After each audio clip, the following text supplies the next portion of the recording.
We've got a former Boise State Bronco joining us on the show to talk about the definition of hard work and where it's taken him in his life. You're going to hear an underdog story that you don't want to miss. This is the Game Time Guru. So, what time is it? Game time! Woo! If you're sick of the mainstream sports outlets, well, so was I. So I started my own show. I'm Shane Larson, and this is the Game Time Guru. It's different than other talk shows. I'm providing a panoramic view on sports so you can see them through a different lens. So buckle up and let's go. Hey, what's going on, everyone? Welcome out to the Game Time Guru podcast. This is episode 113, and I am your host, Shane Larson. I'm excited to have you with us. Today, we're talking with a former Boise State basketball player. It's Ryan Watkins, and we're going to talk about his experience as he came up all through high school and found his way over to Boise State, fought his way into the starting lineup, and now is playing professionally overseas. But it's an underdog story because we're going to hear about how he even got to Boise State in the first place, how no JUCOs even wanted him, and then he landed at a D1 school, and now he keeps playing overseas. It's awesome. It's so cool to hear from people like him, so you guys don't want to miss this episode. Before we get started, here's a couple things we need to take care of for housekeeping items. Hit that subscribe button on whichever device you're listening to, on whichever podcast platform that you prefer. Hit that subscribe button, leave me a review, and we can get things started. So I want to do this on every episode and give a highlight of a review that has been left on my podcast, because these are what kind of help me continue to go, and it reminds me of why I'm doing what I'm doing, and that's what I love about them. So I want to give a spotlight to Brittany Race. She's a good friend of mine, and she listens to the show. She's not the biggest sports fan in the world, but she listens to the show to support it, and this was her review. She says, "Love it. Super fun and entertaining to listen to, even as someone who isn't the biggest sports fan. I've learned a lot about stuff I never thought I'd be interested in." Guys, that's exactly what we're here to do with the Game Time Guru podcast. We cater to sports fans and non-sports fans alike, right? Because we want to educate everybody, whether you're a fan of sports or not. And that's the whole point of the podcast. So, Brittany, thanks for leaving the review for me. I appreciate that. Brittany is an awesome friend because she actually got me a guest on this show, Josiah Sullivan, who was the wheelchair rugby episode. If you guys want to go back and check that out, make sure to do so. She was the one who got me in contact with him. So see, that's the cool thing about this community and this podcast community, because I have friends and family and people that I've met that get me in connection with other people, and I get to allow them to tell their stories, use this as a platform for them to tell their stories and share their stories with us, So make sure you guys also remember that if you want an Audible free trial for an audiobook, go to audibletrial.com/thegametimeguru. audibletrial.com/thegametimeguru, so you can get a 30-day free trial. If you use my code, it's 30-day free trial. You don't have to pay for it. You can cancel it before the trial's over. But if you like audiobooks, Audible's a good way to go. Helps me out, helps you out. Check it out. And again, I wanted to remind you guys of the Podcoin app. Okay, if you want to get paid to listen to my show, go get Podcoin. It's a free app that you can download on your phone, on whichever, if it's an Android or it's an iPhone. Go to your store and download the Podcoin app. Subscribe to the show there. They'll pay you in Podcoins, which then you can transfer over for gift cards. So check it out, guys. I want to make sure you guys are tuned in and ready to go. So if you need to go to the bathroom, if you need to get a drink, whatever it is, whatever you're doing, and you need to pause it, this would be the time to do so, because we're about to get started with our interview with Ryan Watkins. What's up, everyone? Welcome out to the Game Time Guru podcast. Today we've got Ryan Watkins joining the show, former Boise State basketball player. So Ryan, thanks for taking the time out of your schedule to join us here on the Game Time Guru. And thanks for having me. For sure. Ryan, at Boise State, when you were there, I remember watching you play. And one thing that always stood out to me was the fact that you were such a hard worker. And what I mean by that is the fact that you were under 7 feet tall. You were like 6'9", 6'10", like an undersized 4, undersized 5. But you always were in double digits rebounding. Always. I don't know how you did it, but you were always doing it. Well, I do know how you did it. It was hard work. You were always working on your craft, and you were always putting up numbers and getting double doubles, and you were always in double-digit rebounds. And that's kind of been the story of your life, and this is what we get to showcase today, is how you've always been that hard worker, the underdog, and working on your craft so you can get to where you're at now. So let's showcase that a little bit, and your underdog mentality, where that all started from. Yep, that's perfect. I mean, everybody knows that rebounding is hard work, but that started from when I was younger, when I was a kid, when I first started playing. So how old were you when you first started playing? I started playing when I was like 4 or 5. I started playing early. Basketball was a big thing in my family, because my grandfather played in the NBA. He got drafted first overall in 1960, 2. And Utah led the Utah Utes to the Final Four and all that. So basketball is a big thing in my family. Okay, so you've been around basketball your whole entire life. Have you always been as tall as you are? Because like you're 6'9", 6'10". Were you always that tall? Because to the average person, like I just said earlier, I mean that's actually pretty tall. I mean, everyone thinks I'm tall at 6'2". No, I'm not tall at all. Yeah, I was always taller, but I'd say my freshman year and sophomore year of high school, I was about 6'3", 6'4". So, I mean, that's pretty tall, but it wasn't tall enough because I had a bigger build, you know. So I didn't hit my big growth spurt until my senior year of high school, where I grew to 6'8", and that helped out a lot. Oh, for sure. Did you always play in the post, or did you actually play guard when you were, shorter before you hit that growth spurt? No, I always played in the post, always. Okay, so you were always the physical guy. That's awesome. I was just wondering if, we always heard those stories about Anthony Davis, right? So Anthony Davis was shorter all the way up to like his junior or senior year in high school when he hit his growth spurt for like 8 inches. So he was like 6'2" all the way growing up, so he played guard. And that's why I was asking, because he was a guard, and that's why he has such good handles for a big guy, because he grew up playing, running the point and playing shooting guard. Then he hit his growth spurt, so that obviously helps. So going back to the high school days then, let's talk about that for a second. Let's talk about your high school experience, where you went to school, and what that was like for you, Ryan. Yeah, so I started my freshman and sophomore year at Taft High School. It's like a powerhouse in the basketball world. They had like Jordan Farmar, Larry Drew, all type of guys that play basketball there. And so it was in my area, and I wanted to go there because, I wanted to play basketball. So, but when I got there, I found out that I had a long way to go, and there was a long list of guys trying to get on that team. So I figured if I wanted to actually play, I had to transfer, and that's why I ended up transferring to Reseda High School and played there. Okay, so you made the transfer over to Reseda High School, and so I'm assuming that was to get more exposure, more playing time. What was the experience like, though, making the transfer, and how did that work out for you? Yeah, well, so my junior year, I didn't really play that much. I played a little bit here and there, but I didn't really play that much. So I had to just work hard as I could, because I knew that my senior year was the only opportunity I had to, if I wanted to go play college, and that was always a dream of mine. So, I mean, I worked hard that summer, and I had a great senior year. I mean, we won the city championship. I averaged 22 and 11. But then after that, I had no scholarship offers, none. Not even from NAIA, no D1, no D2, no D3, none of that. I went to a JUCO, and I don't even think they wanted to take me. So, yeah, that was hard. That was tough. Oh man, I bet that was tough. So tell me this then, Ryan. Did you go the JUCO route or not go the JUCO route before you got to Boise State? Because I wasn't 100%. The crazy thing is, I didn't even go to JUCO. Like no JUCOs wanted me either. So there was actually a prep school that had just started up in Los Angeles, Stone Ridge Prep, and me and my dad knew the coach.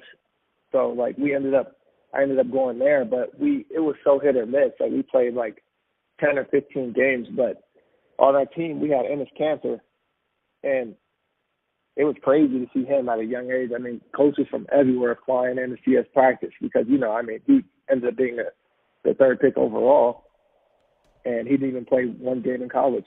Man, so crazy. And you went the non-traditional route. You went to a prep school down in California and went the non-traditional route to get to Boise State. So from that prep school to Boise State, what was the route? Because I guess a lot of people may not even know that. So the crazy thing is, the story starts from here. My senior year in high school, I was actually at prom. And, everybody lives for prom night when you're in high school. Everybody looks forward to it, basically the whole time you're in high school. But I was at prom, and my dad calls me, and he's like, this AAU team, Pump and Run, wants you to come play for them. But, the game is tomorrow morning. Like, you have to leave prom right now. I'll be rested and I'll be able to play well. And, I wanted to shot so bad, I had to get a scholarship, that I ended up leaving prom early to go play for this team. And I played, and I barely played. But the funny thing is when I was in prep school and we stopped playing games and all that, we had actually ran into David and Dana Pump while I was working out at a gym. And since I had made that decision to go play that one game, they knew who I was, and like they understand the situation I was in, and they said they let me play for them as a post grad, which is like, you know, the year after high school, basically. And when I played on that team, like we had Spencer Dinwiddie was on that team, Xavier Johnson, and it was really that summer that from that opportunity that I got a scholarship offer. Gosh, man, this just goes to show for everybody who's listening, like if you don't think you have an opportunity, you need to keep grinding. If you have that desire to play at the next level, keep going, keep grinding, because when an opportunity presents itself, you have to attack it like Ryan did. This is insane.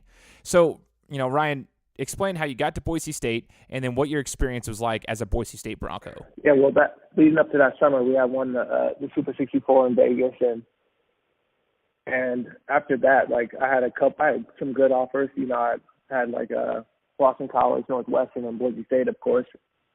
And I went on my visit to Boise State, and I actually signed 10 days before school started. So I literally signed, flew back home, got my stuff, and flew back. And as soon as I got to Boise State, like if you talk to some of the guys that were seniors when I was a freshman, they would tell you they were just like, when they first saw me come in, they're like, "There's no way he's ever gonna play here." Like I was heavier. I was like 260 when I first came in, so I was already a setback. So I had to lose a lot of weight. Like after everybody was done conditioning, our strength coach made me do the same conditioning workout over. So I was doing twice the workout everybody else was. Oh my gosh, I hate running. Hate running. So props to you, man. So how much weight did you end up losing, actually, if you don't mind me asking? Actually, the second semester of my freshman year, I weighed 215. Holy. I lost so much weight. And I actually had to put weight back on because I lost too much weight. Oh, my gosh, dude. Wouldn't that be nice if I could have that problem, right? I think a lot of us would be in the same boat. Be like, okay, what a blessing. Have to put more weight on because I'm too small. But in all seriousness, I want to know about, you know, you got to Boise State. You started putting in the work. You know, your weight was fluctuating. You dropped a lot of weight, had to put some size back on. But when you got into the rotation, what was it like? Because I know you went through, like, you started early in your career, but like when did you start getting more and more playing time at Boise State? Well, I did. So the interesting thing is, like, I started my freshman year towards the halfway through the year, but I always joke with everybody, like, I started the first 5 minutes of each half, and then that was it. So I was playing like 10 minutes a game. So it was cool to be a starter, but I still wanted to play more, you know. So I didn't really start. I really started playing my junior year a little bit, but I didn't really actually start playing a lot of minutes until my senior year. That's right, because I remember seeing you in and out like throughout your career, but then your senior year I saw you all the time on the floor, so you got a lot of playing time. During your time at Boise State, Ryan, who was the teammate that had the largest impact on your life? I would have to say Jeff Oloriaga. He came in the same time as me, had the biggest impact on me because he worked really hard. And, like, his story is crazy because he was a walk-on. He ended up getting a scholarship, and he had to earn everything he got, and that resonated with me because I felt the same way. But, like, and I had Coach really, he worked out with me every day. Like, whatever time I wanted to work out, he was always there, and that really helped my development. So when I was ready for my opportunity, I was ready. For sure. And Ryan, I remember watching you and thinking, dang, dude, he's always in the right position for rebounds. Always. Even offensive rebounds. You were always getting second and third chance opportunities for your team, which was huge. And I think it was a huge reason that the teams you played on were so successful. And you got that experience, you had that skill set, and then you've actually like transferred that over to the professional level. But I want to know, at what point in your career, especially through college, did you decide like, hey, I want to play professionally and continue on playing basketball for as long as I can at the professional level? I think I'd always wanted to continue on playing, but I never realized, like, I always worked hard, but it was my senior year that I realized I had to work way harder than I was already working to continue playing, because it was just like high school. It was like my last shot, and I realized that, and I was going to do whatever it took to get to the next level.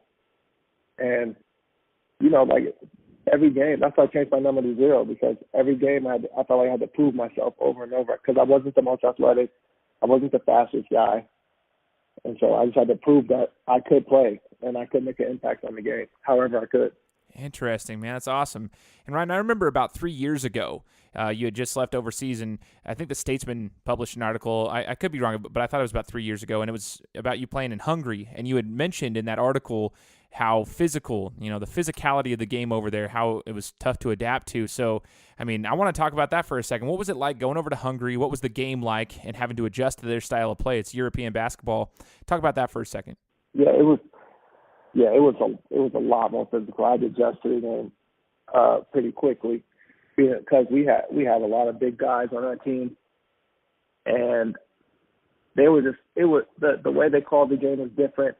I could literally be in the key for 10 seconds and battling somebody twice my size, and no one would ever call 3 seconds. No one would call fouls. It was just a different style of play, like really slow, but a lot of hard screens, a lot of hard bumps. But I really enjoyed my time there. That's so awesome, man. I want to talk about the struggles of playing overseas. I've talked to a couple players now that have played overseas, whether it be basketball or hockey, and baseball even. So some people don't realize that overseas it's a great option for some people, but sometimes the money's not great. Sometimes it is, and sometimes it isn't. And there's a different culture. It's a different style of basketball. You play with different organizations. The contracts aren't always, guaranteed for a full season. It's a little bit different. It's a little less, I guess it's a little more unstable. But like speaking with Jory Davis, a professional basketball player over in France, but she played Indiana for the Lady Hoosiers. She mentioned that the one benefit of going there is like if you're only making $40,000, well, that's $40,000 in your pocket because of the taxes and the way that's set up. So I guess that's a benefit. So while the paycheck may not be as much, at least you get to keep everything that you're making for the most part because of the way the taxes are set up. And so just kind of talk about that. What were some of the struggles like going over there and having to play overseas with some of those factors coming in? So my first year I wasn't making that much money at all. But like you said, it goes straight to your pocket. So it was still good, but yeah. So my first year, we had a fun time. Me and my wife. She made it the whole transition a lot easier. Just having somebody there with you that that's like your best friend. That helped me out a lot. But after that first year, I went to Finland, and I was in Finland, and in my contract I asked for our own apartment because I was going to be bringing my wife with me, and they said, okay, yeah, you can have your own apartment. And when I got there, they didn't have an apartment for me. And we were literally living with 2 other guys on the team in an apartment. So that was rough. Oh, man. So, oh, that was rough. And I ended up getting cut. So I had a 30-day trial. When I talked to the team, they said, it's just basically just an insurance policy for us, blah, blah, blah. And I had been playing well through the whole preseason. We were undefeated. And on the 30th day, I ended up getting cut. And so after I got cut, I talked to my agent, and he was just like, well, you have to stay in Europe. So we stayed in Finland in a hotel for a week and didn't know where we were going to go. And at midnight, one random night at midnight, I checked my email. I had an email for 2 plane tickets at 6 a.m. to go to Hungary. And that's how we found out we were going to a team in Hungary. Because we got the email before my agent even texted me and said, there's a team interested in you in Hungary. So we instantly packed up all our stuff and flew right to Hungary. And the first team I was on in Hungary, it was only a month contract because somebody had got hurt. And so after all that, we flew to Hungary. And literally, they tried to put us up in this shack. It was literally like a shack in the back of somebody's house. Oh no! Yeah, looking back on it, it's so funny and it was really interesting. And we just said look, we'll pay for our own place. So we ended up paying for our own place, and every day I practiced. I was so mad. I knew I had to get out. So the first game I played for them, I had 22 and 19.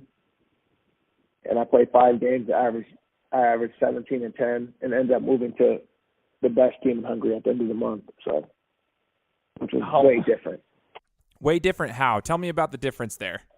I mean, the apartment was really nice. My car was nice. In the first team in Hungary, I didn't have a car. I was walking 4 miles every day.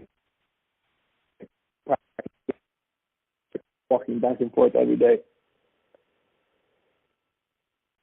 So, gosh, dude, isn't that crazy that it's the same country but just a different organization, and seeing how differently it's ran, right? It's different. It's completely different from organization to organization. Yeah, and I mean, even after all that, like we had got there and we were going through all that, they still expected me to perform, and I had to if I wanted to move up. And I mean, that's what I was used to. You know, I was used to being the underdog. You know, so that was perfect for me. Gosh, man, how crazy is that? You know, like, I think it's awesome to hear that, but from a human perspective, you can only imagine that someone can take so much, right? They can only take so much, but you continue to keep going. Like, that it stresses me out hearing it a little bit, to be honest with you, but I think it's awesome, and I commend you for your willingness to continue to grind and go. Now let's flash forward a couple of years. You're now playing in Asia, in the Asian Basketball League, the ABL. But I want to talk about, how did you get there? There was a couple of years in between, right? Or there's a transition, I should say, in between then and now in Asia. So talk about that. Before that actually happened, I mean, I was playing well. I moved to the best team. So me and my wife are finally like, all right, like, you know, we're going to be good now. It's like things are starting to smooth out a little bit. And then actually my dad had a heart attack that same year. So I got cut from the team, went to a different team, got picked up by another team, and I was starting to play well. My dad had a heart attack, so he flew back home and tried to take care of everything at home. And that was a big deal for everybody in my family, including myself. But so then after we fly back, you know, we deal with that and we come back, and I had been playing well, but since I had left for so long, which the team was great for keeping me because they could have just cut me. But since I had been gone for so long, I kind of fell out of the rotation a little bit. I had to work my way back into the rotation, and thankfully the team ended up keeping me for that next year. So we felt like it was a good idea to sign again and stay because, you know, that year had been so up and down, and we were kind of all over the place. But that was good. And not to ramble on, but the next year we got back, I was playing really well again. My first game of the season, I had 20 and 19, and a couple games in the preseason, I had like 22 and 20, like big, huge games. And the second game of the season, I got injured. I tore 3 ligaments in my foot. Holy cow, man! So you tore 3 ligaments in your foot, man. I'll tell you what. The stuff you've gone through, and just talking about this in this short 20 minutes that I've been speaking with you so far, my goodness, man, like, you're a walking double-double. You always have been, and so it's cool to see that you have that skill set, and you just keep grinding. Now, you tore 3 ligaments in your foot, and you came back, and now, how did you get to Asia? That's what I want to know. How did you get over to Asia? So, after that year, I ended up having to go back to Hungary again after that year on a different team. And that was the first year I was like, I just played really, really well. And without anything happening. And so my GM from this team, actually, he's like a basketball genius, I would say. Like, he has his own database where he puts in a formula and he looks up players, and he put in rebound efficiency formula, of course, and I popped up. And he told me when he talked to me on the phone, he said I was top 3 in the world in rebounding. So he really wanted me to come play on his team. And that's how he found me. By me doing the same thing I usually always do, it finally finally paid off, really. And I got the opportunity to come to Asia, and Asia is way different than Europe, and this year was really amazing. That's awesome, dude. The ABL is pretty solid in my opinion. I've been following it ever since I spoke with Mike Singletary from the Mona Vampire.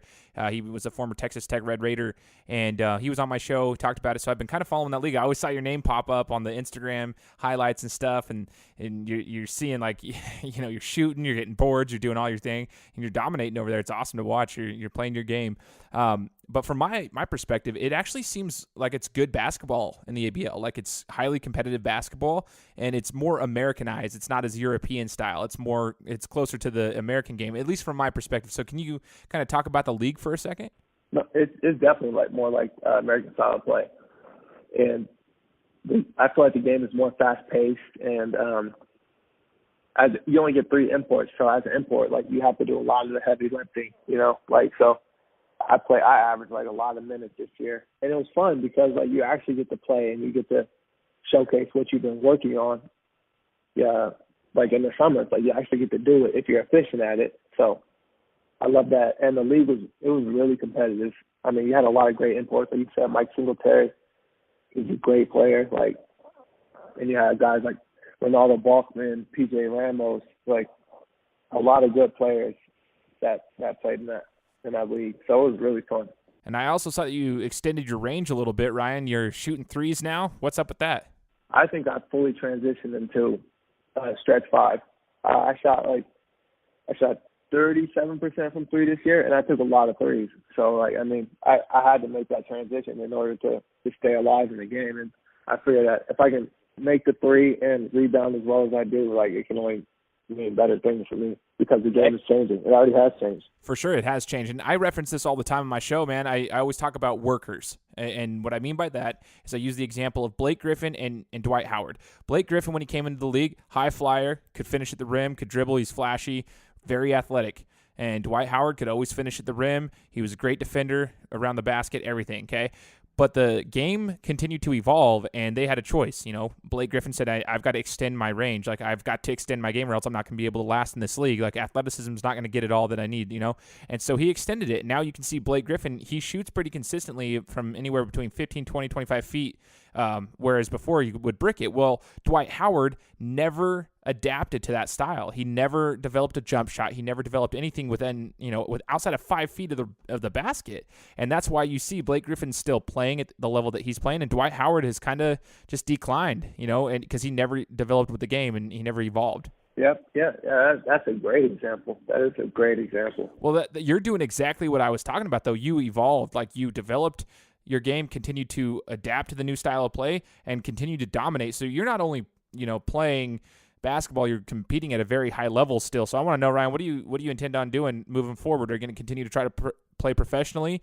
And do you see yourself playing with the same organization in the ABL next year? What's the plan? I don't know. I think I might go back to the same team this year, but I haven't signed anything, so that's not for sure yet. And some other teams in the ABL have reached out to me, but I just want to keep progressing. And at this point, I want to make as much money as I possibly can while the ball is still bouncing, because I know at the end of the day, I got to hang up the sneakers sometimes. And, just preparing, making as much money and be able to prepare for that next step in my life. For sure, man. And I'm a huge proponent of anybody who wants to continue playing while they still can. And you're one of those people who's still competing at a very high level, and I commend you for that. I think it's awesome. So, it's inevitable. Everybody has to hang them up at some point. So if you have the ability and the desire to continue playing, I think you should keep doing it. So we're going to be rooting for you, Ryan. Thank you so much for sharing that story and joining us here on the show today. Was there anything else that we left out of the story? Oh, no, that's it, man. Thank you for having me. I really appreciate it. I enjoyed it. Absolutely. And we appreciate you, Ryan. Thank you so much. And for all the listeners out there, you know the drill. Make sure you subscribe to the show, and we'll talk to you next week. Guys, thanks so much for listening to another episode of my show. Now, if you could go and do me a favor, head over to iTunes, give me 5 stars, and leave me a review, it would be greatly appreciated. Thanks, guys. Appreciate your support.